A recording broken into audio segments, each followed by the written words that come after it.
Ang taong may Capgras syndrome o delusion ay naniniwala na ang kapamilya o malalapit na mga kaibigan niya ay napalitan na ng impostor. Sinisimulan na ng investigador na kausapin si Myra. Kung titignan ay parang aligaga siya.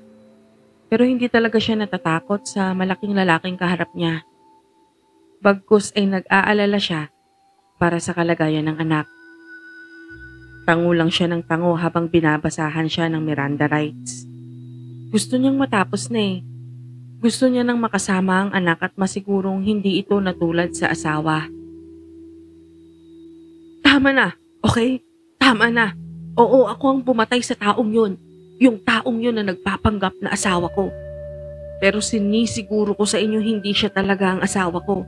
Napalitan na siya. Katulad ng nangyari kay tatay. O okay na ba?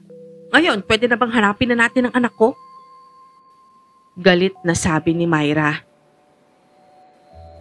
Napahinga ng malalim ang investigador na si Rudy habang nakatitig ng malungkot sa ginang na nakaposas ang kamay at paa. Balot ng natuyong dugo ang kamay at braso. Tama nga ang nasa naunang report. Tama ang nanay nito. Siya rin ang pumatay sa sariling ama. Kung sana, mas naimbestigahan ng mga katrabaho niya ang kasong yun.